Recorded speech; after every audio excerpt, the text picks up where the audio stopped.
Okay, thank you.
Do I look at you or do I look this way?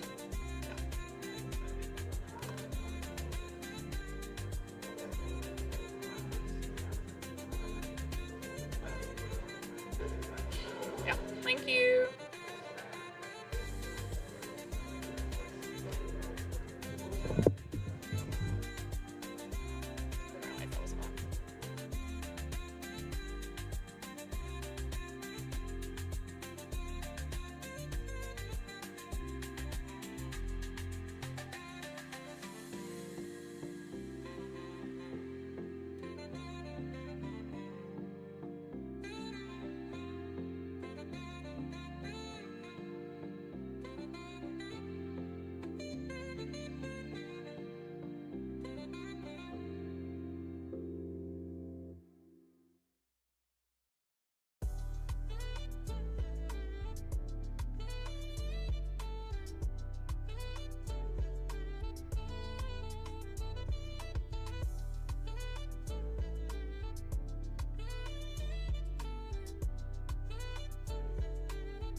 Good afternoon, everyone. I think I need to adjust.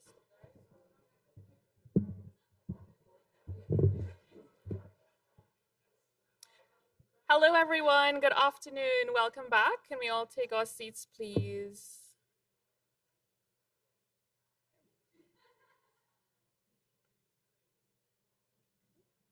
Okay, let's kick off the afternoon. We're entering the final stretch of what has already, I think, been a transformative Global Sustainable Island Summit 2025. We have three very, very impactful sessions ahead that will tackle some of the most pressing challenges and opportunities facing island communities worldwide. But first, I just want to remind you that tomorrow will mark the concluding event in this series. It will be the inaugural first forum on access to climate finance for subnational island jurisdictions, and this will be held at the Malcolm Gishard Park in Nevis. This afternoon, we're diving deep into island conservation, building knowledge economies in SIDS, and a just transition for island communities. This first panel for the afternoon addresses something at the heart of every island story: conservation.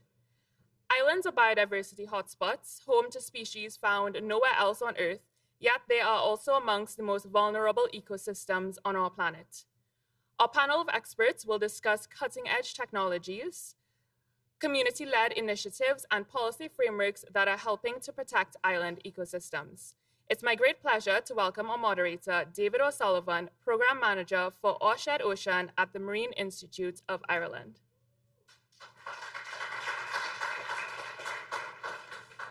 Thanks very much. Hello, everybody. Good afternoon. It's a pity that it's just after lunch that we're having such an important conversation. It's a pity that the room is almost 2/3 empty, because our conservation is one of the most important strategies that we're going to have to get right in the next couple of years. Our biodiversity is failing and falling all over the world, and it's not just in the Caribbean. It's in Ireland. It's in the Pacific. It's in the Indian Ocean. We're losing species of coral. We're losing species of fish. We're losing our large charismatic megafauning. We're losing everything, and only 1/3 of you showed up to hear about it. Hopefully the rest of us will join. And I've just been told that we have to moderate this session even further into 45 minutes. So guys, we had an hour and a half cut. So let's make those interventions impactful. My name is David O'Sullivan. I am from Ireland, which, as you know, is the furthest and the most remote of all the Caribbean islands. Separated 6,000 miles by some fate of geography, we the other side of the Atlantic. But we are true with our Caribbean cousins, and indeed all cousins of all island nations. One of our speakers has dropped out, so we've got another 1 minute each. Perfect. The Government of Ireland has initiated, I'm going to tell you a little bit about my programme first, which is going to take me about 4 minutes, then I'm going to invite the speakers up. It has a funding initiative to work with small and developing states, and it's called Our Shared Ocean. We're an island nation, and we've gone through our own journey of political and financial economic independence, so we know a thing or two about a learning curve, and we're here to hopefully share that information with anybody who wants to hear it.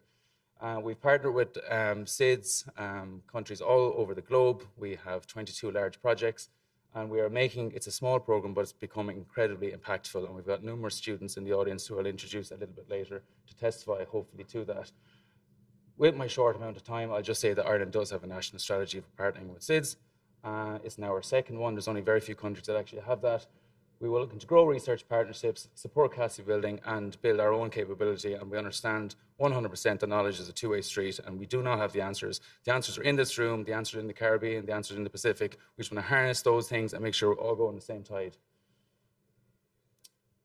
We understand the problem, not one size fits all. The small island development states, a little secret, you might probably already know, they're not all small, they're not all islands, they're not all developing, and they're not all states. So trying to put all that together and piece that jigsaw together can be a little bit difficult at times. So it's about that networking, it's about that engagement. People cannot hear me very well. Well, 6,000 miles. We're endorsed by the Ocean Decade. We're a transformative decade action, and we have spent a lot of time working with Island Innovation and other partners around the world to build training courses. We want to understand the barriers and remove some of those invisible barriers to SIDS getting involved in a program of this nature. And we have funded and worked with Island Innovation 2 courses now, one of which was last year, the best practice skills, and this year, we brought these wonderful group of students all the way across the world to be here with us to learn in this engagement. So we run an 8-week training course, and they've all been incredibly impactful. They've made such brilliant interventions.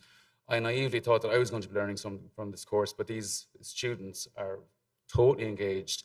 They want us adults, and I'm not an adult yet, obviously, to get involved and they'll harness this. And we've hopefully given that platform. And a lot of them have been on the stage over the last couple of days. IOC, where I do a lot of work personally in capacity development, the IOC and so on and so forth. I'll talk to you all about that later.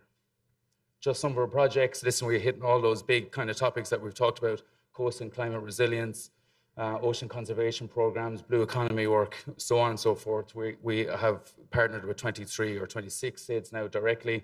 Some are large projects, some are smaller, but we're out there. We started small, our network grew and grew, and these are where our large projects are. And we're incredibly proud of that. There's 22 dots there, and as of yesterday, there's going to be another 3 master's students. But we also fund individual students to go from A to B, to get to conferences, to get to platforms like this, to go to training courses so they can engage with their peers and hopefully make their own journey a little bit more impactful along the way. And we believe that small amount of €2,000 per student to seed that knowledge and share is very impactful, and it actually is when you put it on the map. So we have connected all these dots as best we can. That's the Marine Institute. Ireland is doing that work.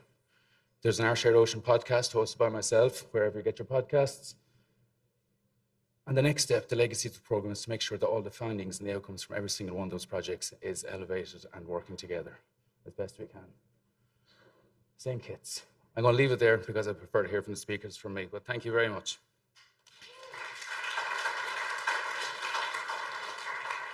So our first speaker of the day, hold on, is it the first speaker? It is indeed, the very famous Dr. Eric Brown, Forestry Officer and Department of the Environment. And for those of you who went on the Forest Walk on Monday, you'll understand what a beautiful job Eric has working with the mangroves, planting seeds, walking through the rainforest. What a beautiful, beautiful thing. He's going to tell us all about it now.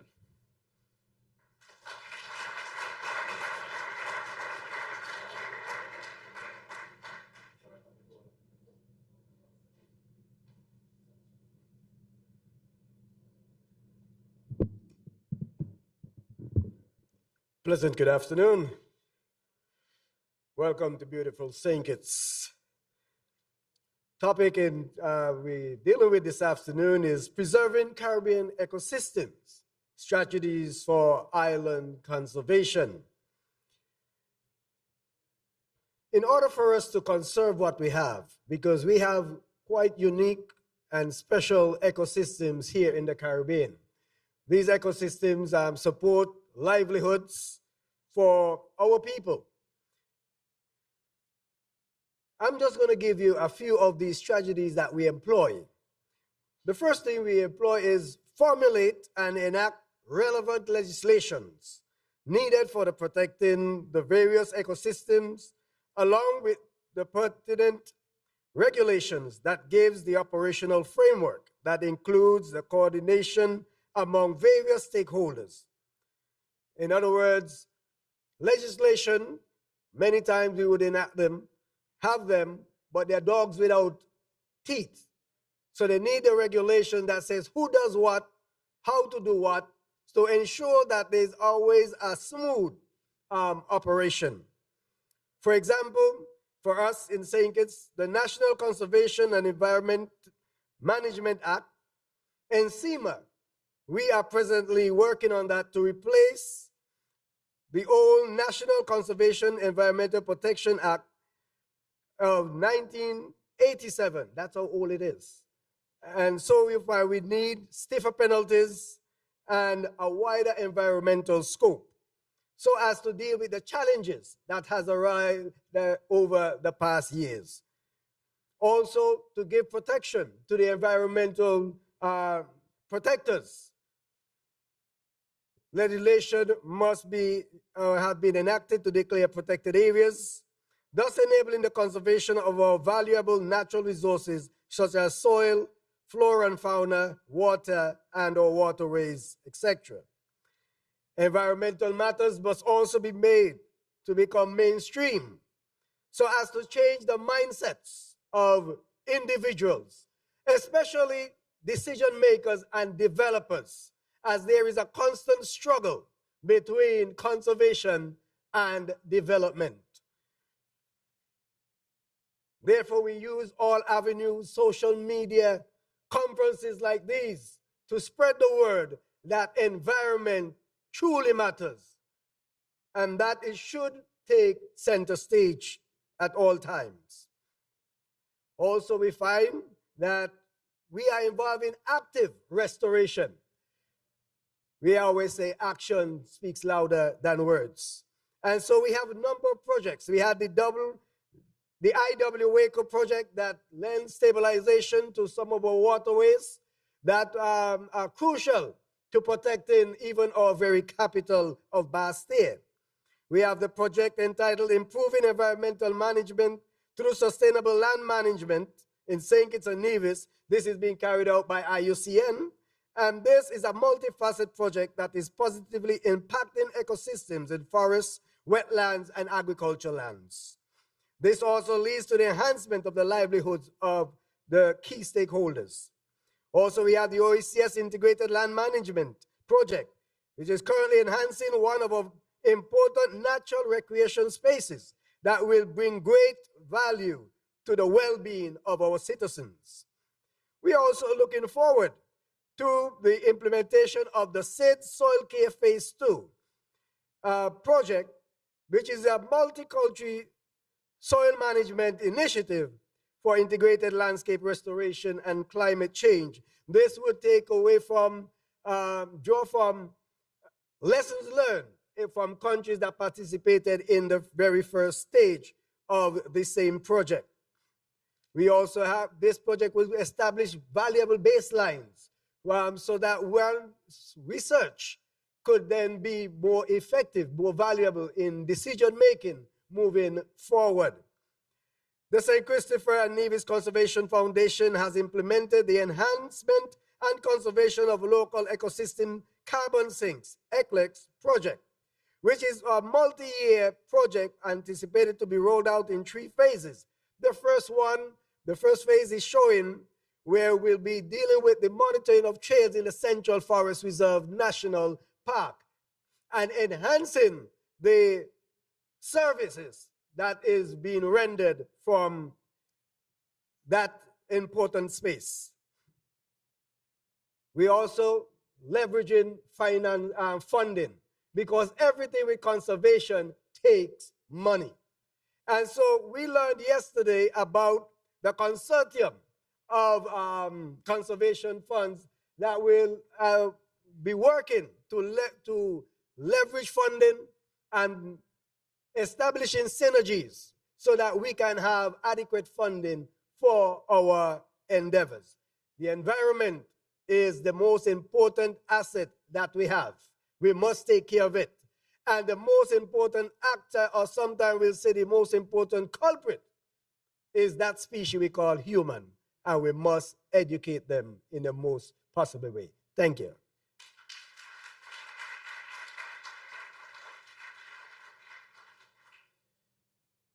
Thank you, Eric, for that. And yes, indeed, it is the most important thing we have to do, our conservation. I will invite actually all the speakers to come up to the stage now, if you don't mind, and then I'll introduce you one by one.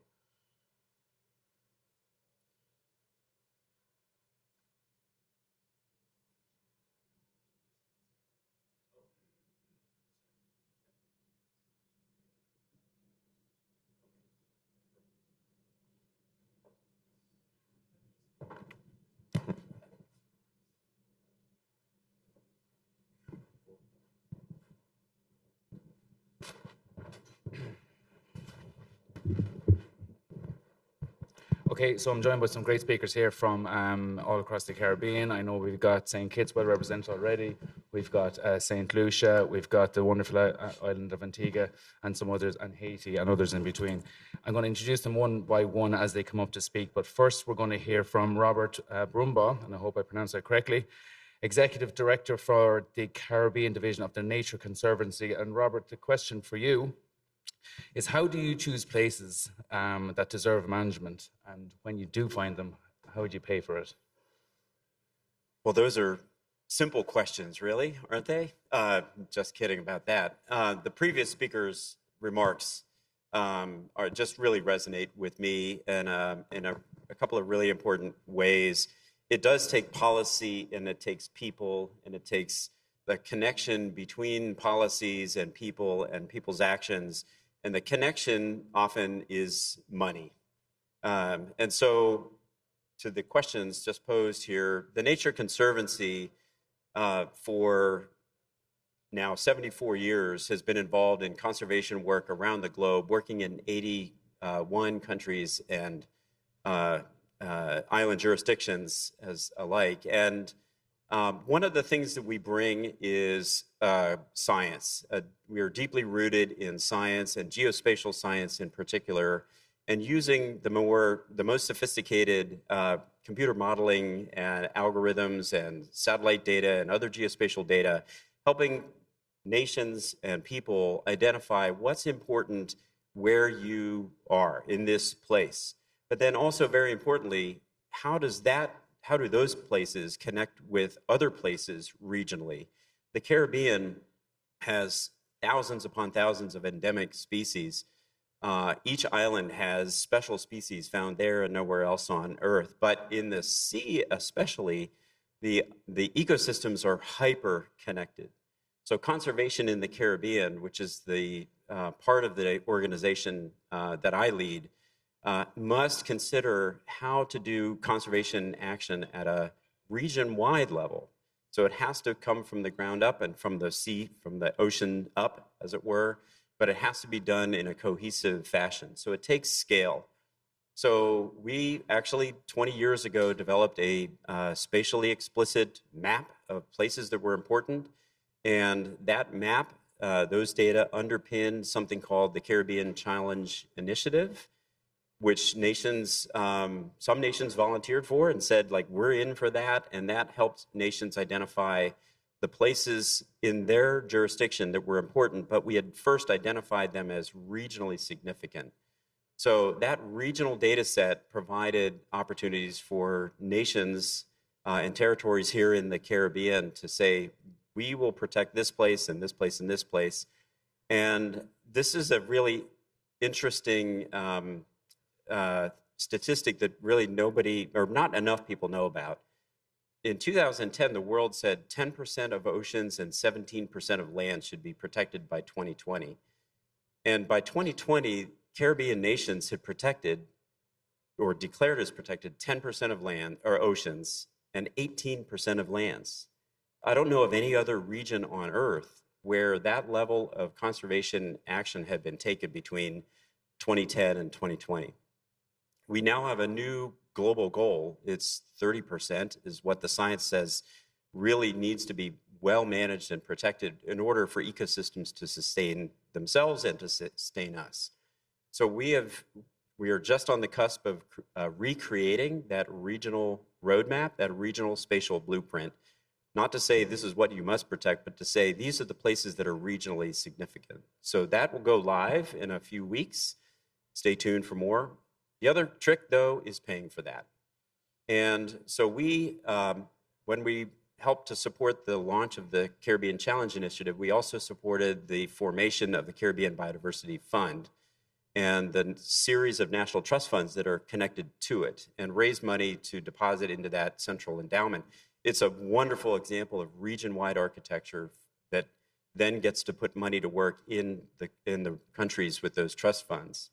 It's not enough. It's a lot, but it's still not enough. And so mobilizing even more than that is including now things like debt conversions and nature bonds that actually helps countries save money and keep it and put it to work in the nation's national trust funds for conservation. So it's helping to scale up. And just in the past 3 years, with 2 nature bonds in the Caribbean, in Barbados and the Bahamas, $175 million of new conservation funding, in addition to and in parallel with the Caribbean Biodiversity Fund, is now able to be put to work for conservation. So it's about identifying with the best science possible the places that are important, and then figuring out where are the levers that can be pushed and pulled to help mobilize new funding at the scale that's really required. Great, Robert. Thanks very much, and I'm very interested in the spatial blueprint because, yes, identifying these regional hotspots is critical. Next, I'm going to invite Ulrike Kraus to make an intervention from the Caribbean Biodiversity Fund. And Ulrike, can you tell us about the Caribbean, I should have got that right by now, Biodiversity Fund strategies for conserving ecosystems, including your own ecosystem-based adaptations? And here's your clip. Thank you very much. So that was the perfect segue, actually, mentioning the Caribbean Biodiversity Fund. So for those of you who are not familiar with it, it is a regional environmental fund with the mission to ensure continuous funding for conservation and sustainable development in the Caribbean. We have 3 programs. The oldest is the Conservation Finance Program, rooted in an endowment fund. Then we have the Climate Change Program, which I'm heading with the Ecosystem-Based Adaptation Facility, and I will say a little bit more about that. And we have the Nature-Based Economies Program. And for those of you who were at the Circularity event yesterday, my colleague Rachel Ramsey is heading the Advancing Circular Economy Facility. So that has already been covered. Overall, the CBF currently manages around $200 million US. And as Rob pointed out, we help several countries to establish national conservation trust funds, and we will hear some more about that from my compatriot from St. Lucia.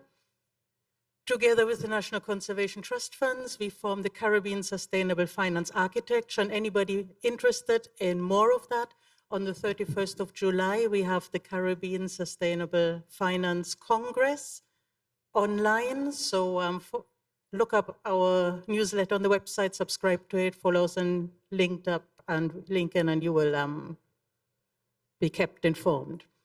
Let me come to ecosystem-based adaptation. What is so special about it? It is the use of biodiversity and ecosystem services as part of an overall adaptation strategy to help people adapt to the adverse effect of climate change. So it has 3 axes.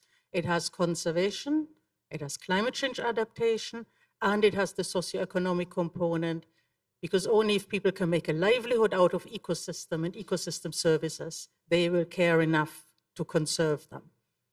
The EBA facility is a sinking fund, 55 million euros, and we're spending down on it, and it is funded by the German government through ICI. The EBA facility is an ICI project, International Climate Initiative. We give grants directly to eligible organizations in the insular Caribbean, which are on the ODA list, so that is our limitation. Currently, there are not 9 countries and territories on that list, but you see 11 flags there. That is because the eligibility changes depending on how these countries are being assessed. But you can see we are all across the Caribbean with our projects, 34 projects from 4 calls for proposals so far. And we are currently selecting projects for under 5th call for proposal. Just to give you an idea, what are the impact drivers we are mitigating? Right on top is habitat loss and degradation, followed by coastal flooding and coastal erosion. Other forms of land degradation is, for instance, soil fertility loss.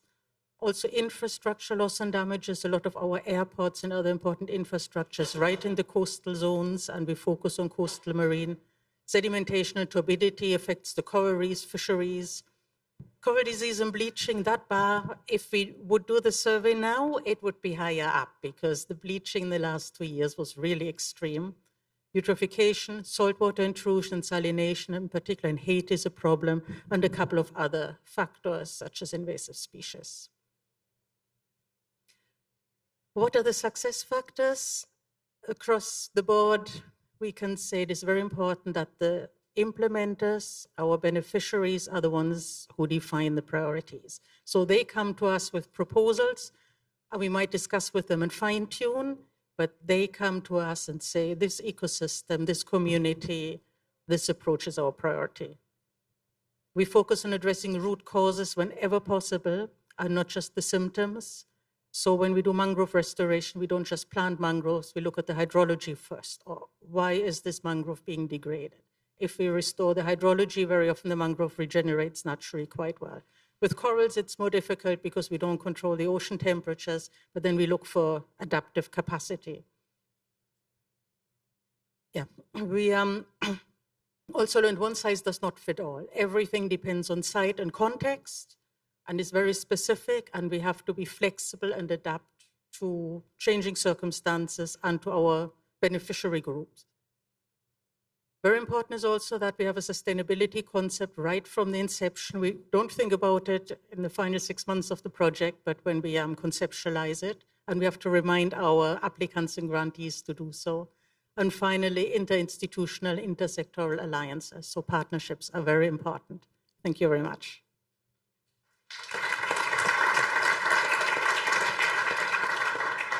Thanks very much for that, Ulrike. And partnerships are very important, and there's huge overlap between your program and Robert's program. And now I'm thinking my program as well, so we should probably get on the podcast and talk about it later. Next, I'm very pleased to welcome Craig Henry from St. Lucia, the National Conservation Fund. As you know, Craig, Ireland and St. Lucia are the only two countries named after a woman, are we not? Sisters in arms. So how can conservation trust funds contribute to innovation and sustainable practices in local communities? Thank you very much. And let me thank both Rob and Ulrike for introducing, of course, National Conservation Trust Funds. And I'm going to speak on behalf of the network of conservation trust funds across the region. And I would say that, first, the National Conservation Trust Funds within the Caribbean Sustainable Finance Architecture across the board have two main goals or portfolios, and they carry a fundraising, resource mobilization portfolio, and of course, there's the grant-making mechanisms that support on-the-ground natural resource management projects and programs, climate resilience, climate adaptation and mitigation, sustainable livelihoods, and so on and so forth. I would dare say that National Conservation Funds are what we would call the foot soldiers of the conservation finance movement in the region. We have that mandate, and many of us, I would say all of us, strive to accomplish that. Obviously, there are challenges to that, and one of the major issues is regards to continuous financing to support programs so that they are not just one-off interventions or investments. And that requires us to be very innovative and practical in the types of arrangements, funding relationships that we have to establish with the private sector, with the governments, and even civil society groups, international organizations. Many of us have been successful. There are, of course, practical limitations with regards to technical capacity issues. But let me focus on zeroing on why it is that it is advantageous to partner with national conservation funds to get things done. There is the reality that national conservation funds, of course, are nationally oriented, and we reflect the priorities of the islands which we are based in. So for instance, I can speak clearly to supporting nationally determined contributions in terms of emissions reduction, sustainable and smart agriculture, which is one area I'm going to focus on because this has been a focus of the St. Lucia National Conservation Fund over the last 2 years. And we support sustainable development in communities. Very important, as we recognize that conservation rather is people-centered, not just focus on the ecosystems and the conservation, but also managing how people use these critical resources.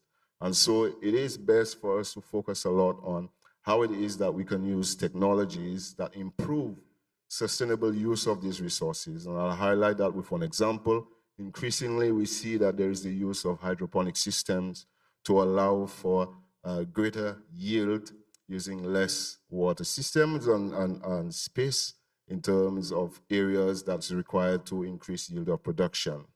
This technology is available now, and of course at a reduced cost. And what we need to invest in is that's the greater capacity and working with the public sector, working with private institutions such as banks.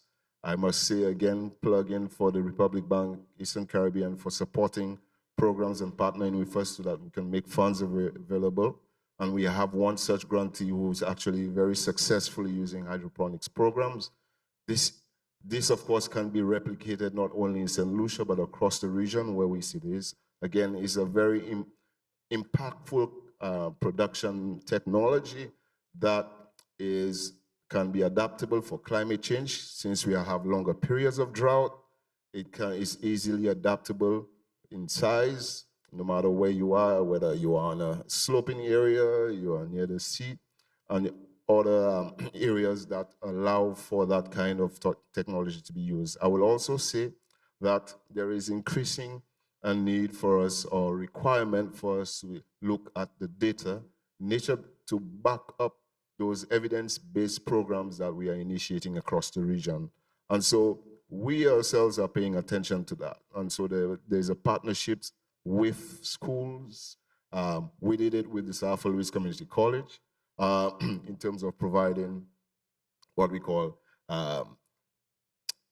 biological and parametric devices that allow us to do water quality monitoring. So the kids are out there collecting the data that feeds into our national system of information, and that can be filtered through to every agency that requires that.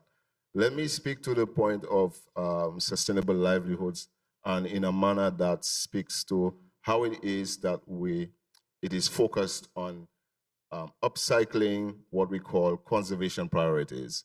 Livelihoods, they create pressures in terms of how it is that people use the natural resources. We cannot move away from that fact. It is simple, especially when there are crises, either hurricanes, natural disasters, and of course the experience of COVID. All of us remember that. One of the issues that we know is that whenever there is a crisis, you have a pressure on the natural environment. And so the lessons learned there is that we have to be prepared to support livelihoods in a way that is meaningful, direct, and of course, practical and context-based.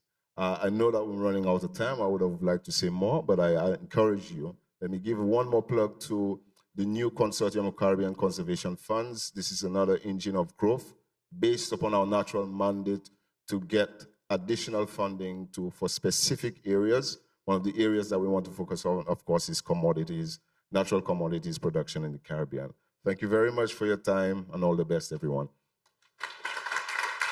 Thank you, Craig, for those remarks. We'll keep things moving, guys, kind of quickly. We're all aware of the clock ticking away there. You can divide that by 3, and you got about 5 minutes each, guys, and then we'll hopefully have time for a question for everybody. We'll see how that works out. But next, I'm very pleased and very interested to hear what Anne Isabel Boniface has to say. She's with the Haiti National Trust, and we have partnerships in Haiti as well, and I really, really want to know what it's like on the ground. So can you tell us about your efforts to restore and protect biodiversity in Haiti, please? Thank you. I would like to say, if you've never been to Haiti, most likely you've heard about it in the news and the media. And I guess this is what you have in mind. Well, now that I have your attention, let me tell you, this is not Haiti. This is Port-au-Prince, the capital city. And yes, there are problems, we're not gonna lie. But outside of Port-au-Prince, there is a beautiful country with an amazing biodiversity. And like many island nations, Haiti suffers from habitat loss, degradation, and climate change. My name is Anne Isabel Boniface. I'm the Executive Director of Haiti National Trust and Société Audubon Haiti, 2 sister organizations that have been created by the owner and president of Sunrise Airways, which is an airline that's sponsoring this event. And together, these 2 sister organizations have been working for decades to save and protect Haiti's environment and biodiversity. And I'm gonna tell you how we do that. So we do a lot of research and we collect data. We share this data with the government and we encourage them to create protected areas. We created De Mamel, Grande Colline, and also Grand Bois National Park, which is the first and only private nature reserve in Haiti. We also work in restoration and conservation. So we have nurseries of native and endemic species in the protected areas that we work in. We use these species for reforestation, and we also remove the invasive species. The objective here is really to reverse the ecological degradation, regain biodiversity, and regain ecosystem function. So the selection of our plants is really based on pollinators, genetics, and the idea is really climate resilient restoration. You can see here on the left, this is a 9-year recovery parcel in Grand Bois National Park. We also work in protection and prevention. So we hire forest rangers from within the local communities. We train them in biodiversity, threat mitigation, law enforcement, conflict resolution, and also education. So our team patrols the parks or the protected areas that we work in, collects data, educates local communities, and stop the threats. Community engagement is really at the core of our work. And like we were saying, these people that we hire come from either the protected area or its buffer zone. They are the reason for our success. We train them, educate them, and they also benefit from the revenues they make from the work that they do with us.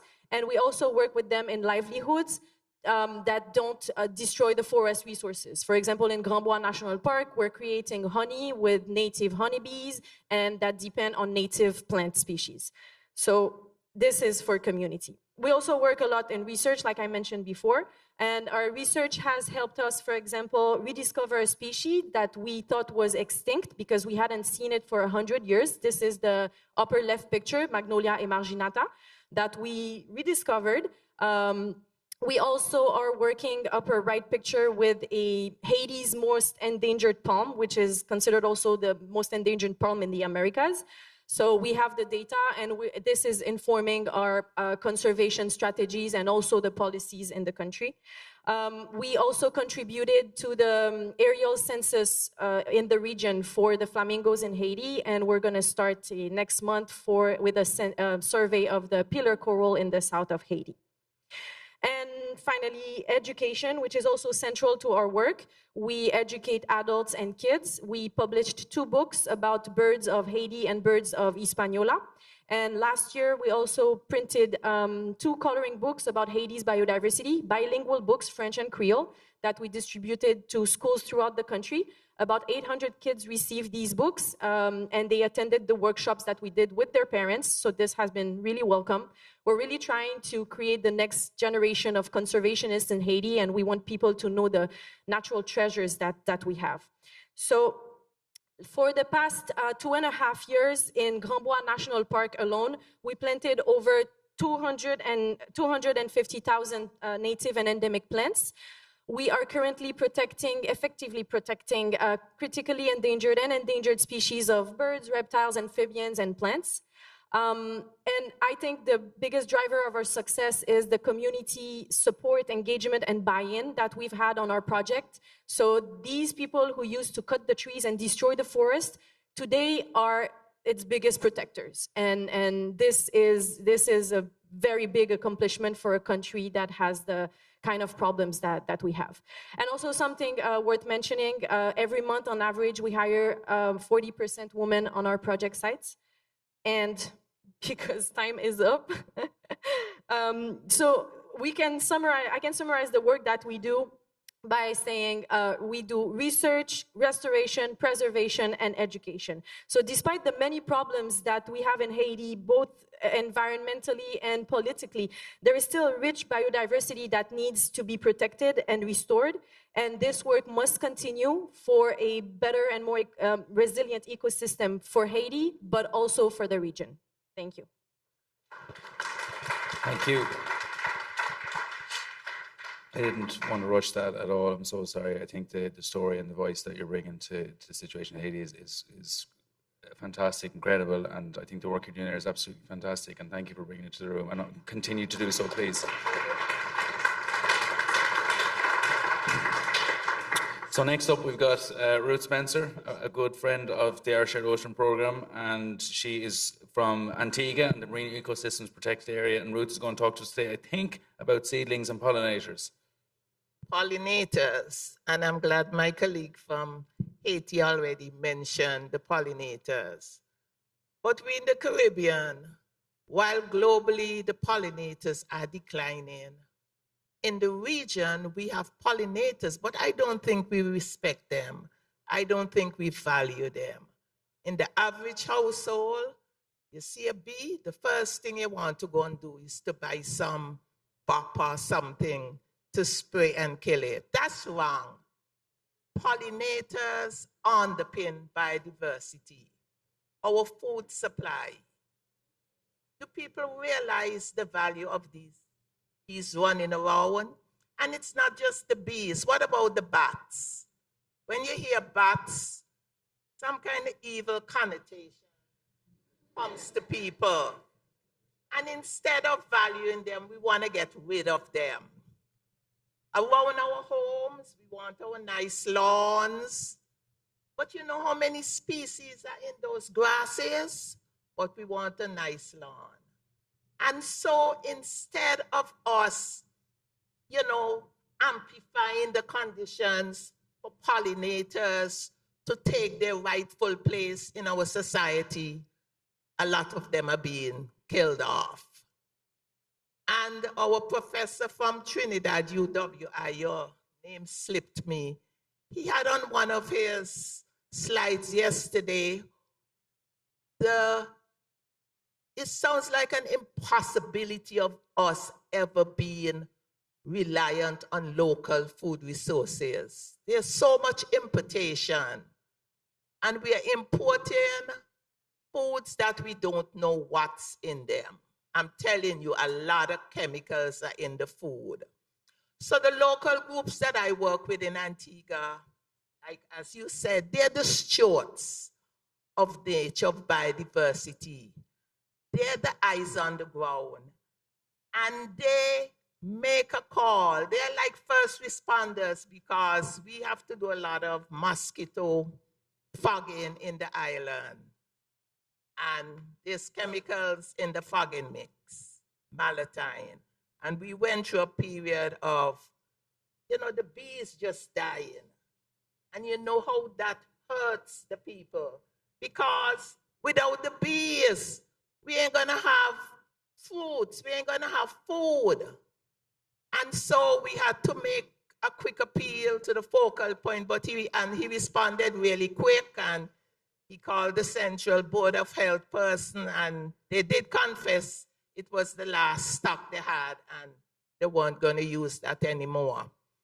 But in addition to that, because of our large amounts of imports, we have had bees, dangerous bees coming in through, shipments. And one time we almost lost the whole crop of bees. So what's my message to you? Be vigilant. Be vigilant. Are you concerned about the state of food production in the Caribbean? We got to do better. We need to support our farmers, support our beekeepers. The demand for local honey is very high, but we don't have enough of it. I see one more minute. But let's continue to support nature in our communities, support our farmers. Without the bees, we ain't gonna have adequate food production. But we have all the conditions necessary for our bees to thrive, to grow queen bees. We had a request from the US to buy queen bees from us. A lot of countries, the bees are declining, but we have this wonderful opportunity. It's a very important ecosystem, and I'm sure Dr. Brown can attest to it. You're in forestry, the value of bees. So let's do our best to preserve this ecosystem. Thank you. Thank you, Ruth. And just a small point, there's a massive decline in bee populations all across Europe as well, including Ireland. So it's not just a localized event. Like wide-scale industrial farming is depleting the smallest creatures that we have. And if they go, we all go, literally overnight. And we have the furthest to fall, and we will hit the ground hardest. Hyun Kim, you've been waiting very patiently for that. Thank you very much. Hyun Anaseo, Global Center for Climate Mobility, and you're going to talk to us a little bit about community engagement and how can you bring the community along with you. If you got the ideas, how do you really focus that engagement to enable them with localized climate financing? So I think they're the key words here, localized climate financing. Hi, everybody. My name is Hyun Kim. I'm a Chief Financial Officer of the United Nations Global Center for Climate Mobility. As Davis just mentioned, we are interested. Our core mission is to enable the communities that are vulnerable and affected by climate change. By 2050, we estimate that some billion people will be forced to be on the move as a result of sea level rise, as a result of climate impacts. It's a lot of people. And so it's way more than one entity can tackle. It's way more than one country can tackle. It will require what the UN system and the international community is calling for, a multilateral coordinated action. And so then the reason why I'm on this stage is that we've launched in September what's called the Communities Climate Adaptation Facility. And it upends a little bit of impasse in trying to mobilize more global climate financing, which is considered to be top-down, takes many years to get the approval. And at the end of the day, the money doesn't cascade down to the community level fast enough and at the scale it needs. And so we launched the facility to provide directly up to 100,000 USD to the communities that apply, and it will enable them to do the action. So I just came back from Fiji, and one community that's applying for this, it's about 150 households right by the water, and the school's getting flooded, the house is getting flooded. It's an emergency situation. And so they're asking for $40,000, and what that will pay for is that they themselves will purchase concrete and steel and things like this, the materials to build their houses. But they said, well, don't worry about the timber. We have mahogany trees here. We'll chop them ourselves, we'll build a house ourselves, but we just need this quick financing within 100 days so that we can move 50 households from here to there. And it's not me doing it, it's not the government doing it, it's really them driving the action. But when that happens, then the government sees that you're now triggered a community-led adaptation activity, where then they'll say, oh, well, our engineering department in public works, they have, they don't have the money, but they have equipment, they have expertise. They can also come in and scale it up. We have donor partners at the national and international level who may see that project as very exciting, and they'll also come in and they'll scale it up. So instead of 50 households, you're now looking at 500 households. And so this quick impact grant, rapid response grants is really making a big difference in the Pacific. And we're just about to launch it with St. Kitts being the first country in the next coming months.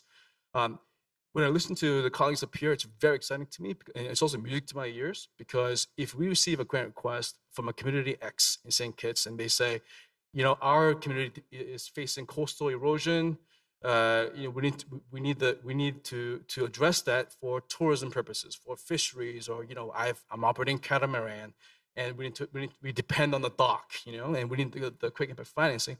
But then I turn to Rob from Nature Conservancy, who has the expertise and maybe financing to do the same thing. And we are then saying, okay, well, how can we partner up in a way that we could really scale it up? Our knowledge hub is based in New York, Columbia University. They're gathering data across the board. Their primary function, their primary mission is to model from now to 2050 which community will be going from which point to which point. So we are now across entire Africa, down to 5-kilometer resolution. We know which town is gaining population, which town is losing population from now to 2050. We're doing the same thing here in the Caribbean. We're doing the same thing in the Pacific. And then that hotspot modeling projections combined with the knowledge of our partners is something that we're very, very interested in developing, so that we can anticipate this kind of community hotspots and community action, and we could prioritize in a way. Our solutions lab is based in Germany, and we have hundreds of partners. And I'm going to reach out to all the colleagues here and later on to see if we can also partner up. But we have MIT, for instance. At MIT, there's a pilot project where these guys are really smart. They are able to fabricate this cone-like structures using local sand and oyster shells, and they could change the wave dynamics. So instead of the waves taking away the sand, it will now deposit sand. So this pilot project in Maldives has now extended the coastline by 50 meters. And the JW Marriott Hotel has now put in $1 million where they are now planting coral babies, and really solidify the gain. But then that tracks the fish. And then the snorkelers come and now tourism very vibrant. It's kind of the example of the partnerships that we look for across the board. And I look forward to speaking with the colleagues here, but also with the colleagues here, and see if we can work together. I spoke with the PwC colleagues, just yesterday, and PwC colleagues are interested in the circular economy and the private sector's role. Spoke with the Chamber of Commerce of St. Kitts last night. They're also interested in maybe they don't have the resources, the private resources to come in, but their businesses have a direct impact on how the communities may be able to, scale up using that kind of private partnerships. And so that's our work. And if you're going to be in Nice for Ocean Conference next week, we're going to be the secretariat of a new global coalition of cities. Some 780 mayors have signed on, and we'll be the secretariat of that moving forward. The idea is that cities and urban areas are the ones that receive this kind of migration displacements, and they're the ones who will be driving the action. We'll be the secretariat to that, so we look forward to seeing you. And then come September, we do the Climate Mobility Summit. It's one of the largest summits in New York during the high-level week of the UN General Assembly. I'll be there. Look forward to seeing you. And then obviously COP30. I think it's about 5 minutes. So was it quick enough? That's okay. Thank you. All right, great. All right. We probably will have time to maybe come back to everybody Awesome. very briefly, but thank you very All right, much sounds for your intervention. And who's going to the United Nations Oceans Conference? Anyone? There's quite a few hands up. Well, there's a number of hands up. My hand's up as well. So, thank you very much to all our speakers. Right, it's a lot of food for thought. We're talking about preserving ecosystems. We're talking about ocean ecosystems. We're talking about finance, how to put all that together. Is there any questions from the audience? There's no questions. We've bamboozled them. This is a general question then for the panel. I'm going to ask one. I don't know what the time is like, but I'm going to ask it anyway. Like, what is the biggest barrier to regional success in the Caribbean? Like, what is the biggest regional barrier? We've talked about financing. We've talked about diversification of economies and all those different things. Is there national will? And also then the flip side of that, what's the quickest fix? What's the easiest way in to get a good regional strategy? That's for anybody who'd like to take it. Ruth's hand went up, and then I'll come to you. I think in the Caribbean, we need greater effective stakeholder engagement. We have different levels of stakeholders. So the government, they draft the policies, plan the projects. But that local ownership, if you don't include the people from the start, you may have the funding, you may have the policies, but it's not fully implemented. We need, St. Kitts has ratified the Escazú Agreement, and that gives the power to the people. You consult with them, you share information, you get their inputs, and that way things move smoothly because they're involved. But when we do it all alone at the top level, it don't work. Anyone else like to have a go at that one? Yeah. Everyone else is looking frightened of that question, except Robert. Well, I got one of our Caribbean trustees, Nicholas Brathwaite, who grew up in Grenada, asks zinger questions in board meetings. And one of the questions that he asked most recently is, does anybody know how much money overall is needed to help realize the conservation agendas of all the nations in the Caribbean? Do we have a singular number? We know what the number is sort of globally. It's about 700 billion per year, but we haven't regionalized it. And he really kind of stumped me when he asked that question in a board meeting recently. And I said, well, I guess we should probably collectively figure that out, because without knowing what you're really needing to reach for, it's hard to know like how to reach for it. So I think there's something there, as well as, with the deep engagement of people who I think know very well the value of nature, but there is a price tag that we haven't quite put in clear view yet. I have a comment on that. The groups that I work with on the ground, they are the effective stewards of the environment. We're not paying them, but they see the dangers, they see what's happening, and they make the alarm. So between that voluntary support for biodiversity and conservation, on the hand, you have the government paying people and staff, rangers, and so it's a job for them. But for the local communities, it's their life, it's their livelihoods, and they provide this knowledge and information, not asking for money. All they want is to be recognized. They have local initiatives on the ground, but it's so hard for them to get the funding, for the funding to reach down to them, because at the top level, most of the convention funding go through governments. You have timelines for submission. Many times, the focal points don't even respond. They don't even inform the local stakeholders. Do you have a concept? No. Do you have something so it can be prepared? So if the government, key people don't react, we at the bottom, we're completely left out because all these fundings is going to the government.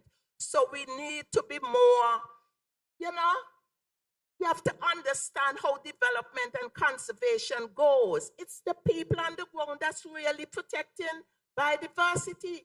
And if we continue to leave them out, we're going to stay in this sad state, sorry to say. Thank you, Ruth. I saw two hands from the floor. Rebecca, I think, in the front in the red, and then this gentleman behind. And then if we get time, we'll come over this way. Do you have a mic or do you need one? Shout. All right, I'll go first while she prepares herself. Okay. Oh, okay, go ahead. Okay, sorry. Let me just. Yeah. My question really. Ron Connor from Anguilla, Government of Anguilla, Department of Natural Resources. One of the key things that's considered to be a major threat to conservation and biodiversity is basically invasive species. And I think one of the speakers probably mentioned it, especially the young lady from Haiti. I think she mentioned about especially planting our native plants and so forth.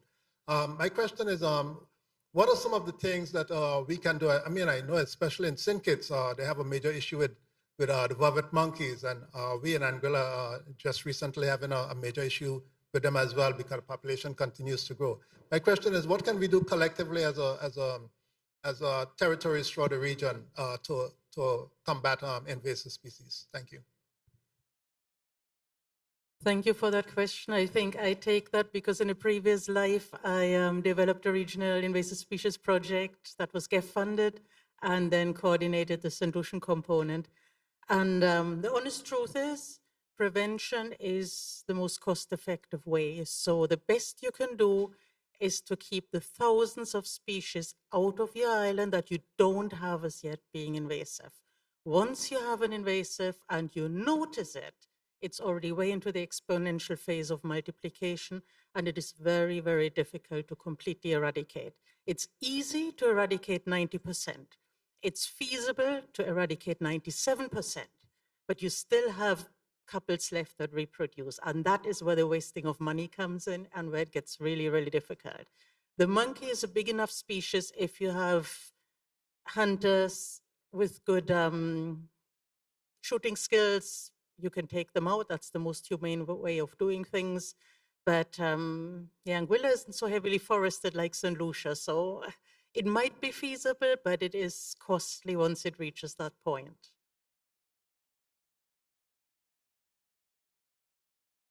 Hi, thanks very much. First of all, I just want to say it was really great to hear about Haiti, because it's true that we hear about Haiti and gangs and violence and so on, and don't very often hear these interesting stories about other aspects. So thank you very much for being there on the panel to talk about it. I wanted to ask, I know obviously it's very expensive to do a lot of the things that we need to do to maintain biodiversity, but there is also money in it as well. And I think often a really great way is to look at biodiversity initiatives which actually generate money. Because of course we want to look at things that are beautiful, but they're also essential. And I think that there are also some aspects of conservation which are completely essential for the economy, such as marine protected areas. If you want to be able to continue to fish in the future, then you need to protect fish stocks. And so I know there's a lot of challenges with it, but in the end, these are really important in terms of actually generating money into the economy. There are also commercial operations in terms of circular economy, coral reef generation, and that kind of thing. So I'm interested in any examples from the panel or ideas that you have about generating money into the economy through biodiversity protection initiatives.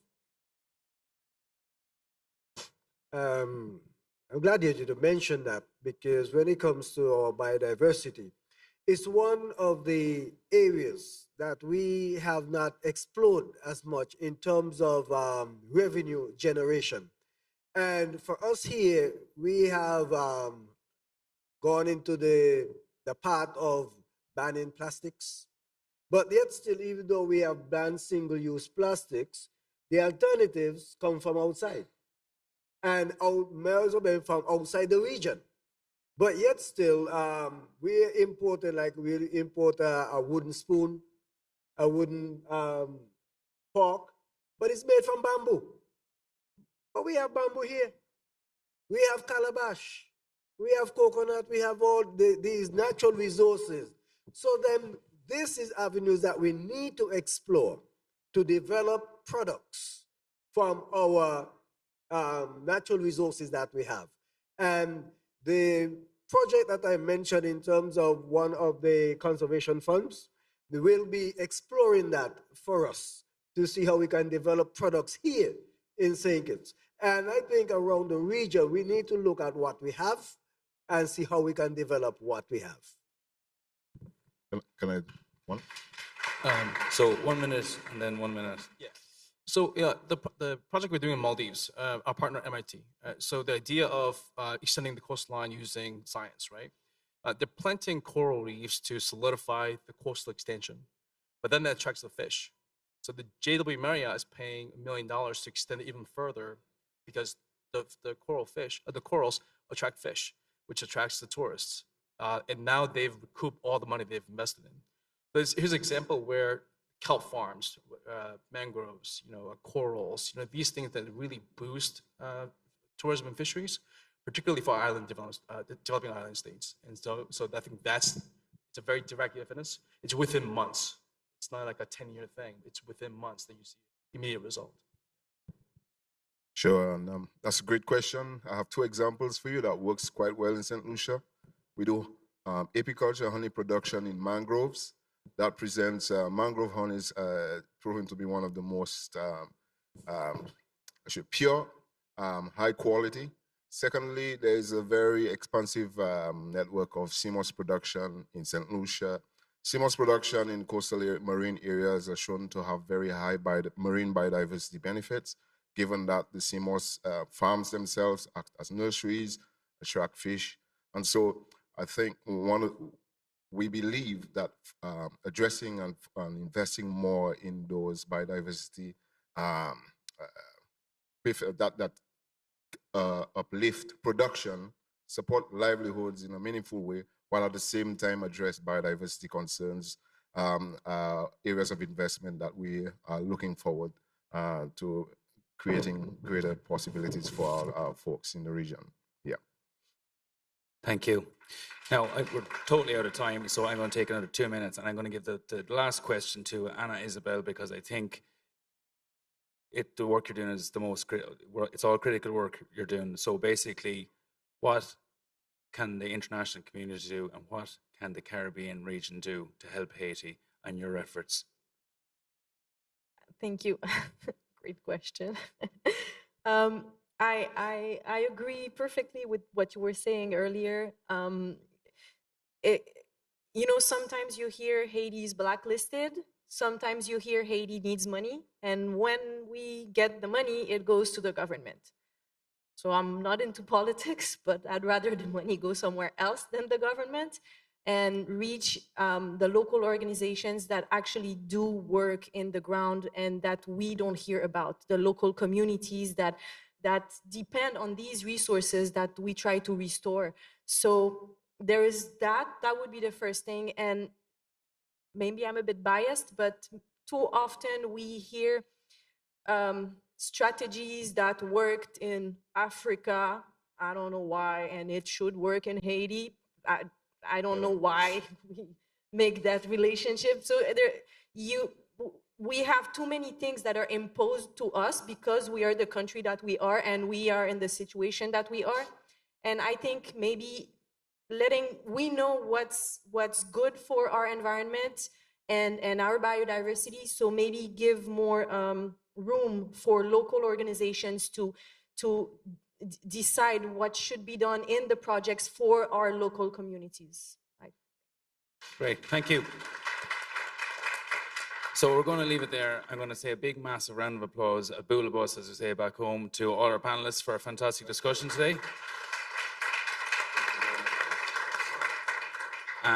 I want to say thanks personally to Island Innovation and the team on the ground here for facilitating my own involvement here and for working with them and with Ari particularly over the last couple of months on our own student engagement program. And I really want to say a big hello to the 14 guys and girls that we brought over here today. Your presence and your contribution to the last 2 months of teachings and learnings has been absolutely incredible. I'm so proud of you all, and thanks very much.